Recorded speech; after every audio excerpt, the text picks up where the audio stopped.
Hi, this is Dan Bidondi reporting a special segment of the InfoWars Nightly News on our October 30th, 2012 edition of the Nightly News, and our special Halloween report.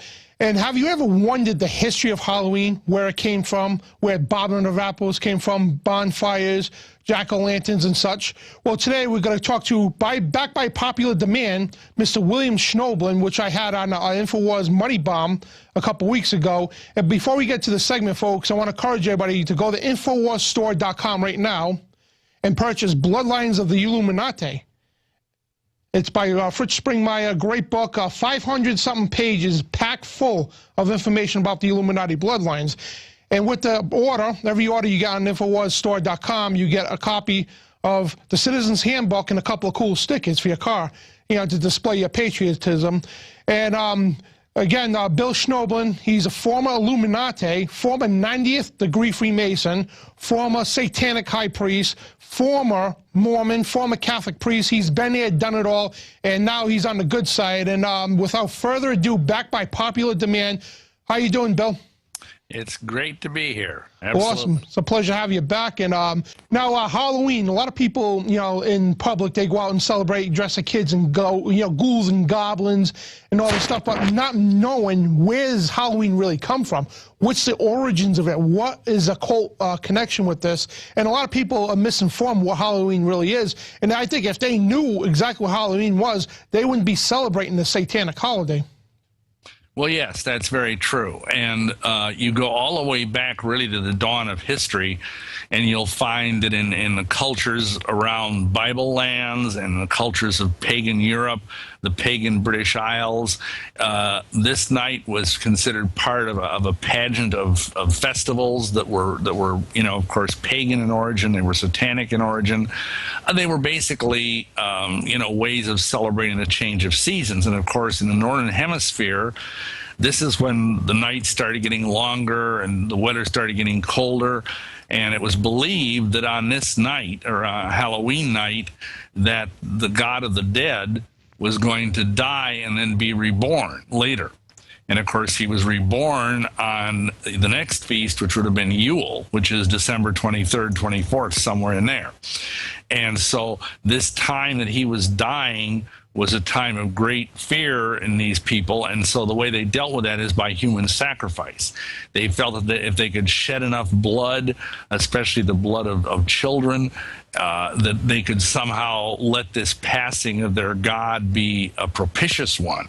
You know, and of course, this is all really evil, but we see it even in the Bible, the idea of Molech, the idea of Chemosh, the god of the Moabites. All these different cultures all celebrated this festival by child sacrifice, by throwing babies into a flaming idol or something equally awful. And this is the origins of Halloween. And the problem is that even to this day, it is still a high satanic holiday. It's still a high witch holiday. And that means if you're celebrating it, you're celebrating, you know, basically what some Satanists believe is the devil's birthday. Now, I don't know about you, but I don't want to do anything to celebrate about the devil. Exactly. And the real name, I think, was called Samhain. Is that the correct pronunciation? Yeah, in the Celtic British Isles, yeah, Samhain. It's spelled S-A-M-H-A-I-N, but we say it as Samhain. And yeah, that's the ancient ancestor. And of course, excuse me, at some time, you know, in the early Christian era, the Catholic Church decided to try and sort of baptize Halloween and Samhain, and they called it All Hallows Eve. They associated it with All Saints Day and All Souls Day, which is November 1st on the liturgical calendar. And this is their way of putting a so-called Christian stamp on something that's evil. Yes, yes. And of course, I don't think you can really do that. You can't take something that's evil and like slap some paint on it and all of a sudden it's good. You know, and the trouble is that in many cultures, I mean, this is kind of a universal thing. Like many people might know that in the Latino countries, they have the Day of the Dead on this day when people, you know, run around dressed up as skeletons and all of that. And it's very similar to Halloween. They just call it by a different name. And see, I don't think that we should be celebrating death. I think we should be celebrating life. Exactly. So, that basically is some of the history. And see, the thing is, Jeremiah the prophet says in Jeremiah 10:1-3 that we are not to learn the ways of the heathen. We are not to follow the paths of the Gentiles, but rather we're to follow what's in the Bible. And the Bible has the feasts of Yahuwah, the sacred feasts of him, that are what we should be doing instead of Christmas and Easter bunnies and Halloween. Those are just all pagan holidays that are really abominable in the sight of the Almighty. And if I'm not correct, during the beginnings of our country, did our ancestors take part in these holidays? No, really they did not. Halloween was actually illegal in the days of the Puritans. It was really illegal all through the 18th and a lot of the 19th century in America.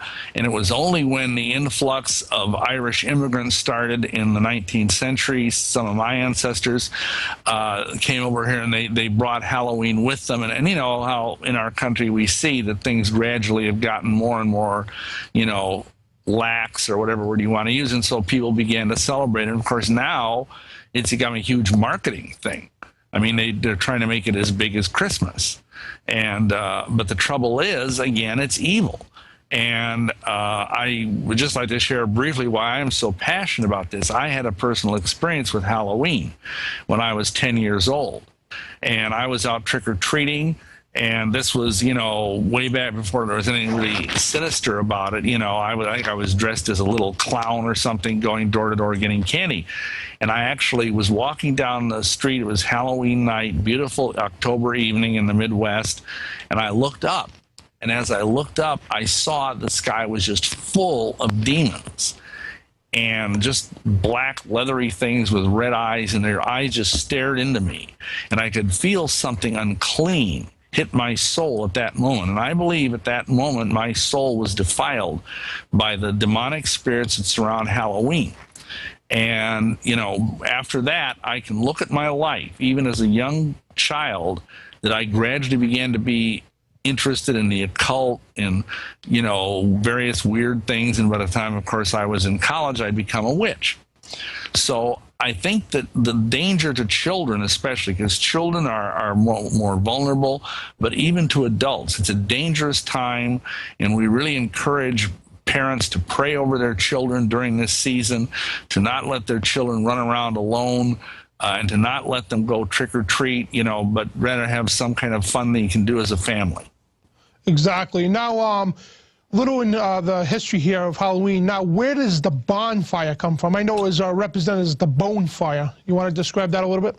Well, again, in the British Isles and in probably Northern Europe as well, there was this custom of lighting. They were originally called Baal fires, and it related to Baal, who's, of course, a false god. We see Baal even in the Bible, in the Old Testament. And they would use these as a way of trying to keep the sun god from dying, like we were talking earlier about blood sacrifice. And you're right, later on they became known as bone fires, and then over the years got cleaned up to bonfires because, they would throw animals into it. They might even throw babies into it in some cultures. It was not a good thing. And, because again, this is all about sympathetic magic, about sending forth the lives of innocent beings so that this God, this supposed God, who of course is ultimately really Satan, can live. And also trick or treat. Do you want to describe the origins of that, what that really means? Well, of course, it's not obviously been cleaned up today, but back in the ancient times, the idea is that these satanic priests would go into a village, and they would say they'd go up to a house at random in that village, and they would put a mark on the door and say, "You have to give us your youngest child, or we'll destroy your house." And then we're going to take that child and sacrifice it to the dark god Saman, who's the god of Samhain, the god of death. And of course, if the parents refused, then they would destroy the household. They'd burn the house to the ground. And today, of course, it's more benign, and the kids go and say, "Give us candy, or we'll soap your windows, or TP your trees," or something like that. But it's not a good thing. And again, you're playing around with diabolical things, and you're playing around with things that are rooted in human sacrifice, animal sacrifice, and child sacrifice. And the pumpkins now, I know that it wasn't originally pumpkins, it was yams you said, but you want to explain the jack-o'-lantern, how they basically took human flesh as wax and filled it? Yeah, they actually would take, some of the remains of these poor unfortunate children, and they would make candles out of them, and they'd put these inside of either skulls or inside of large gourds or something of that nature. And they would believe that if they pointed this grinning face outward, it would be a sign to the demons to leave this house alone. So it was kind of like a talisman to ward off evil. But of course, the problem is again, there's this very ancient, if you will, cult about the severed head, which is present all over the Northern Europe, all over the British Isles, and how it somehow relates to, well, in the British Isles, it relates to Bran, the Blessed, he's called, but in other countries, it relates to other various beings, gods, demons, whatever, and it's all very evil. It's would you want to have a thing burning on your doorstep that was made out of, human baby fat or something of that nature? And the people do this all the time. And how many pumpkins are sold just in the United States alone? Millions. And also, when they gave them the pumpkin, is that when they, just like you went to a household, they offered the sacrifice, is that when they put the pumpkin at your door? Yeah, well, that was a sign that that house was okay then, that it had been, they'd offered up their tithe to hell, so to speak, in the form of their firstborn child. Or their youngest child, I'm sorry.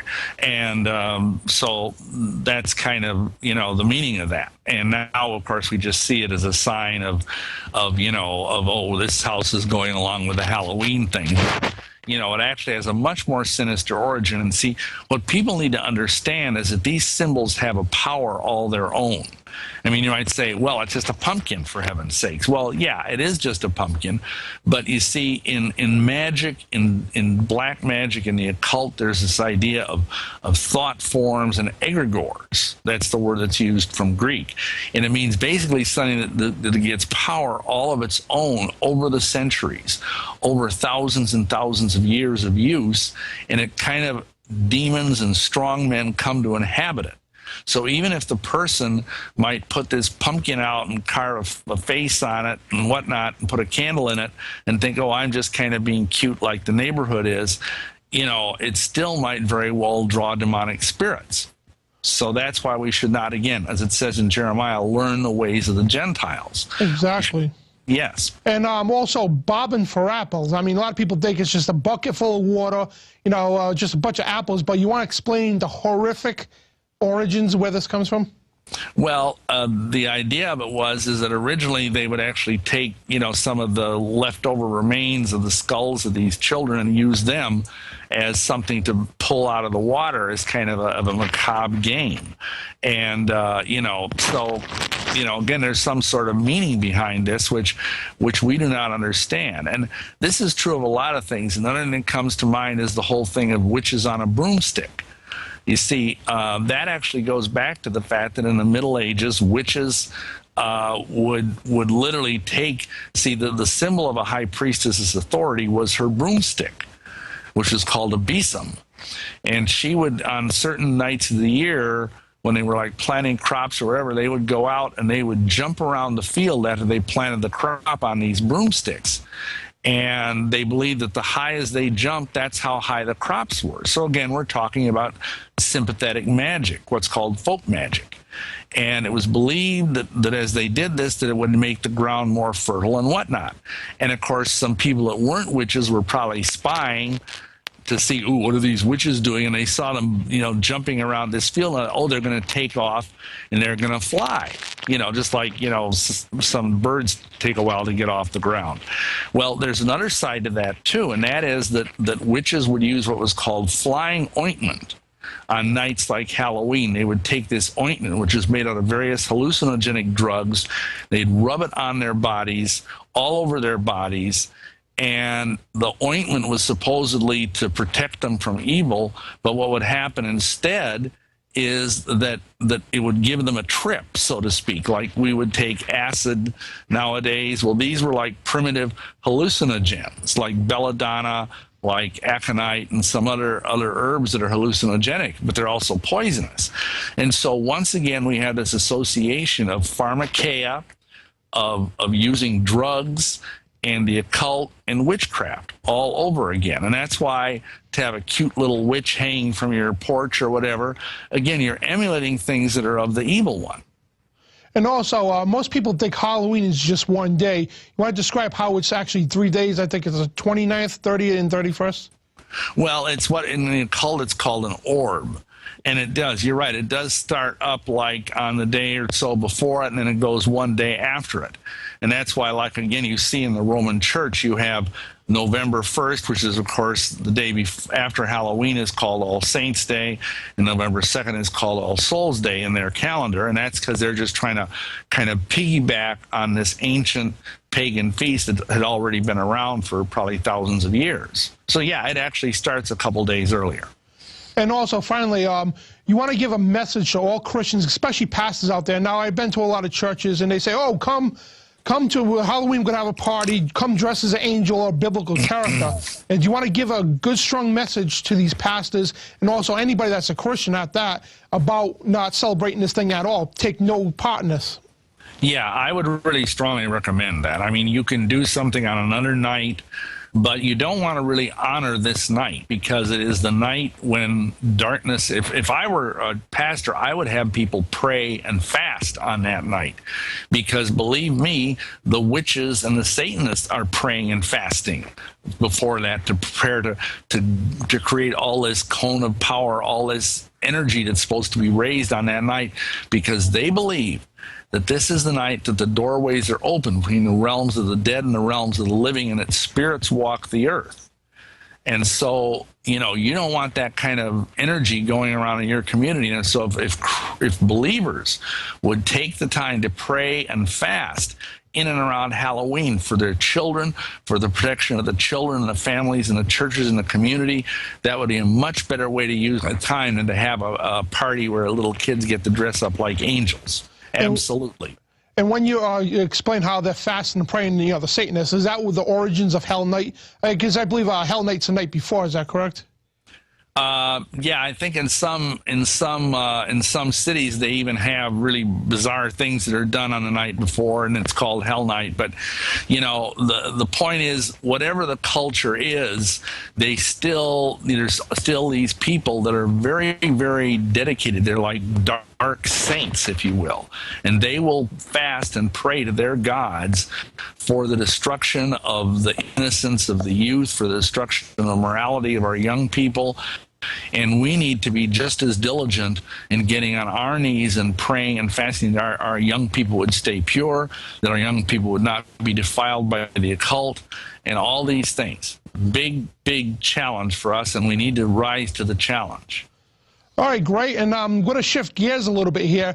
I know you wanted to talk about Mitt Romney during our interview during the Money Bomb, but due to overwhelming phone calls, we had to take the calls and all that. But now, you want to describe what you were going to tell me about Mitt Romney, is you do with the Mormonism and everything. And you, by all people, you used to be a ex-Mormon. So if you want to give a little description of what's going on with Mitt Romney. Well, the problem is, and I mean, I realize that either with Obama or with Mitt Romney, it's like, which devil do you choose? And the problem with Mitt Romney is he is a high priest in the Mormon church. He comes from a very old Mormon family, I think 5 generations of Mormons. And, you know, he's very much connected. He's been to the temple. He's gone through secret Luciferian ceremonies, and he's sworn blood oaths that in his mind would be more important than any oath he might take as president of the United States to defend the Constitution. And to see, the Mormon church has a weird eschatology, a weird view of the end times. They believe that one day, they call it one mighty and strong, quote unquote, will rise and will save the Constitution of the United States. And among Mormons for many years, back when I was a Mormon, which was in the early 80s, they were talking about this, that one day we will have a Mormon become president. This is what they were shooting for, even way back in the 70s and 80s. And when that happens, then we will make him the prophet, and he will become a benevolent dictator over America. and the Constitution will be done away with, and we'll bring in what's called the United Order.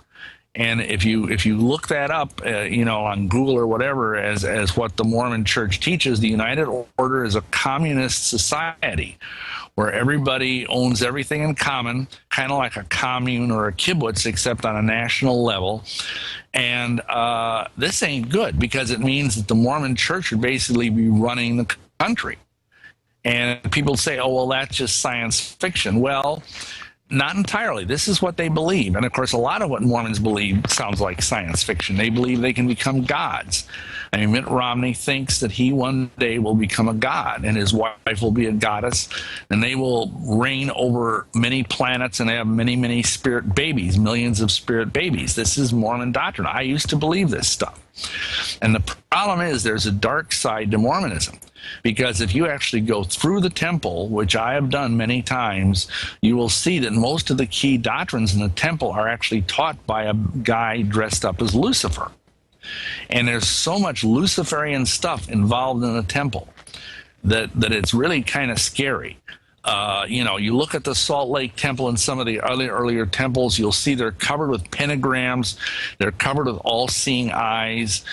We did this one DVD called Mormonism's Temple of Doom 2011 edition, which we have on our website. And we have pictures there of all of this creepy stuff, high-quality photos of inverted pentagrams. And I'm sure many of your viewers know the inverted pentagram is a symbol of Satan, upside-down, five-pointed star. And this is not good. This is the energy that's behind Mitt Romney. As nice as he appears, and I'm not saying he himself is like a devil worshiper or something. He may be, he may not be.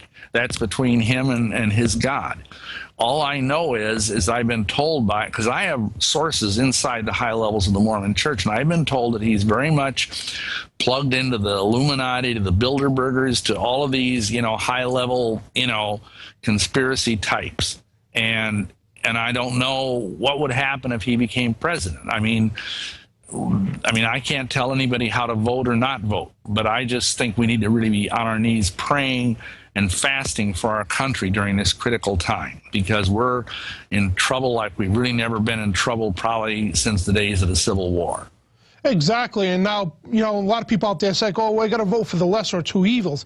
But they don't understand. I mean, I have friends and family that didn't even know people like Gary Johnson and other candidates are actually on the ballot, because what the mainstream media does during their debates is only Romney and Obama. And Romney and Obama, I don't think there's any difference between the two. I mean, these people are warmongers.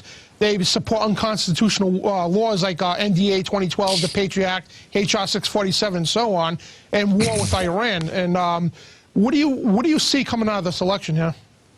Well, of course, I don't claim to be a prophet, but, I'm not sure. Some people have said, well, there's going to be some kind of maybe Israel will bomb, Iran right before the election, or maybe some big financial thing will happen before the election, and, to kind of bump Obama up in the polls. Because, usually if there's a crisis, people go with the incumbent.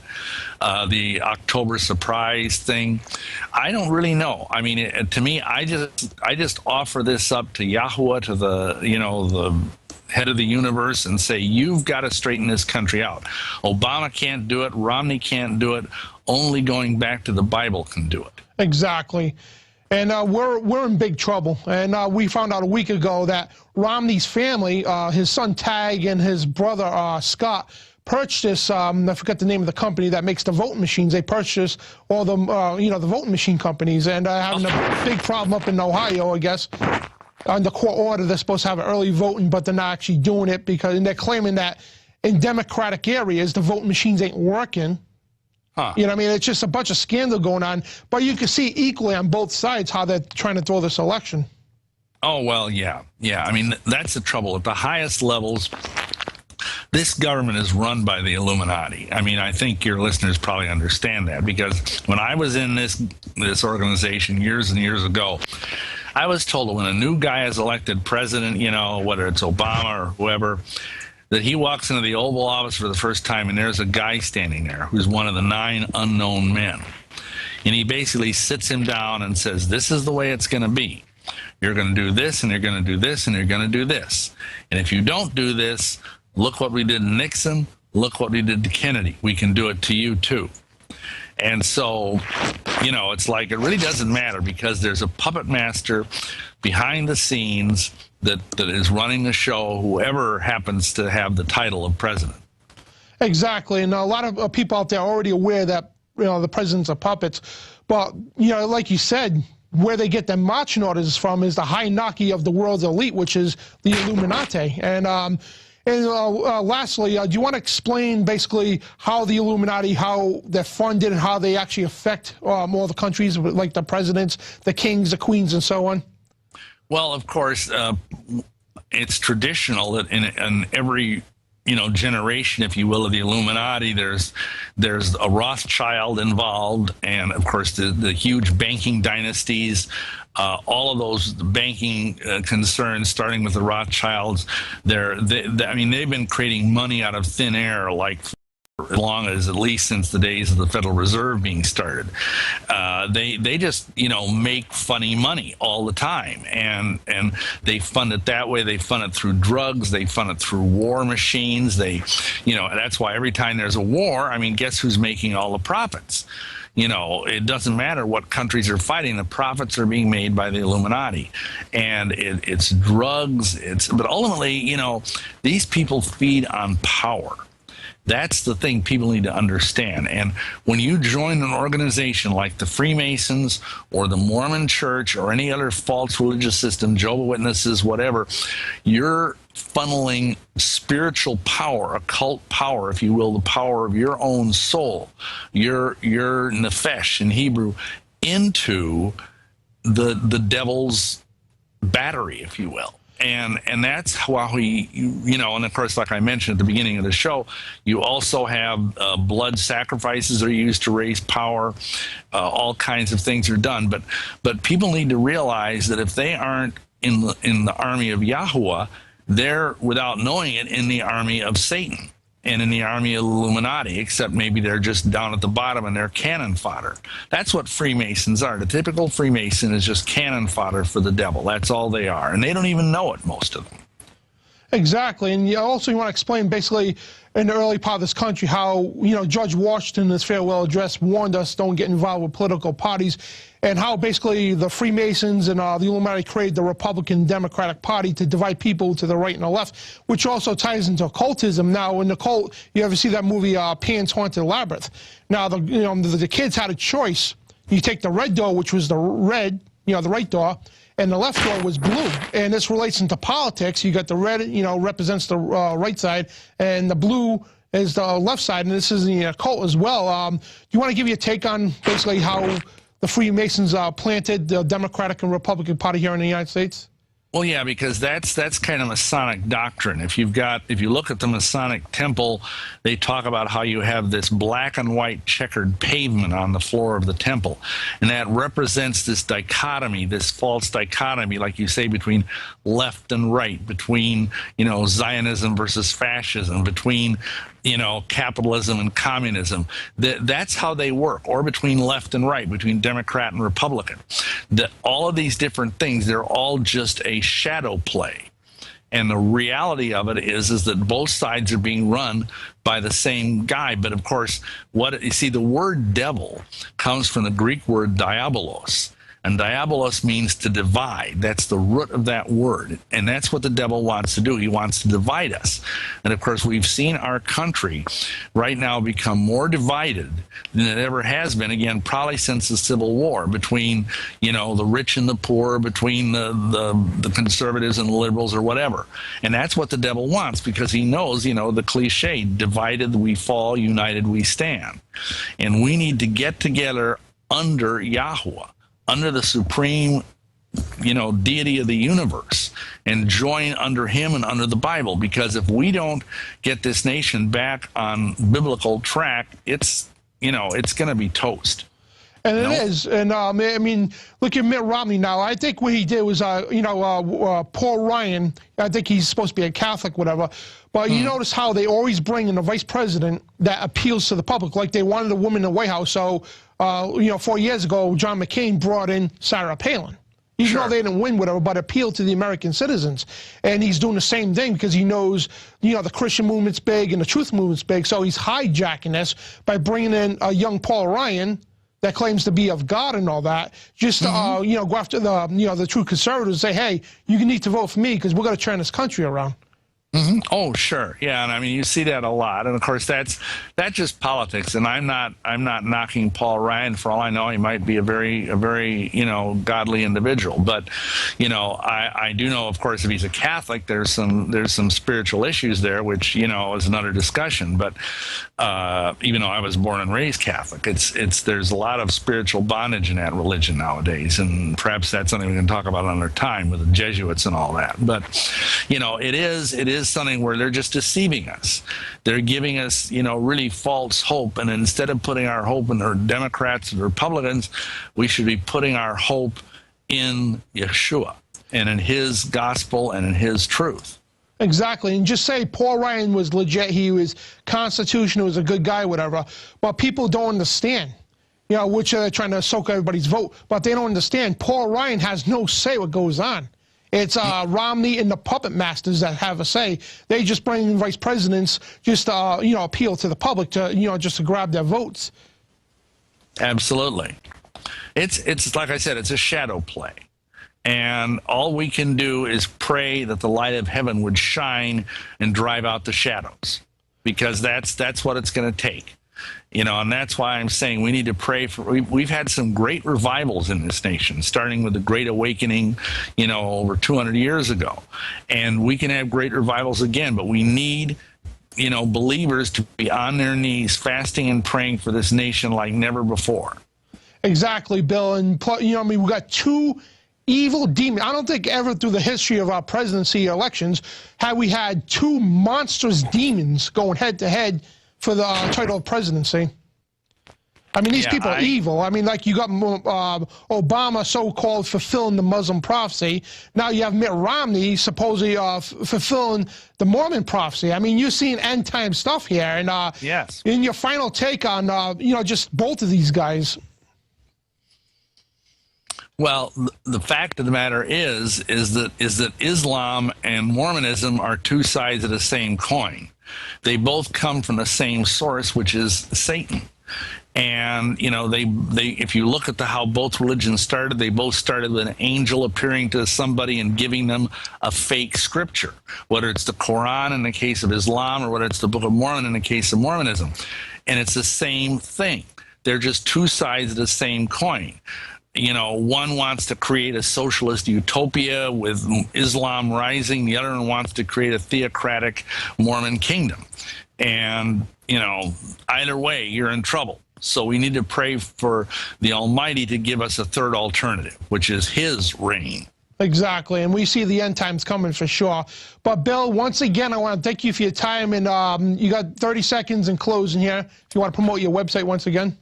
Absolutely, yeah. Please check out our website. We've got a lot of materials on this topic. It's withoneaccord.org, withoneaccord.org. Thank you. Thank you, Bill, and God bless you, sir. You too. And that was William Schoebelen from withoneaccord.org. You know, great books. I mean, I've been a fan for this guy for many years. He's got great documentaries on YouTube as well, exposing the Illuminati from within, and other documentaries you can see from the Prophecy Club and so on, because he goes all over the country and does seminars. But, folks, that will conclude October 30th, 2012 edition of the InfoWars Nightly News. And don't forget, folks, InfoWarsShop.com, and purchase Bloodlines of the Illuminati by Fritz Springmeier. Great book. I mean, if you want to know about the bloodlines and everything else of the Illuminati. And once again, you get stickers, and these cool stickers for your car, and a nice pocket Constitution Citizen's Handbook. And, folks, once again, thank you for tuning into the special Halloween edition of the InfoWars Nightly News. Please fund us, folks. We need you basically to join Infowars.com's PrisonPlanet.tv subscription. And you get 5 extra passwords, folks, you can give to your friends. So it's 6 accounts into one. $5.95 a month, folks. That's all. And it funds the operation as you see here. And once again, this is Dan Bidondi for the InfoWars Nightly News.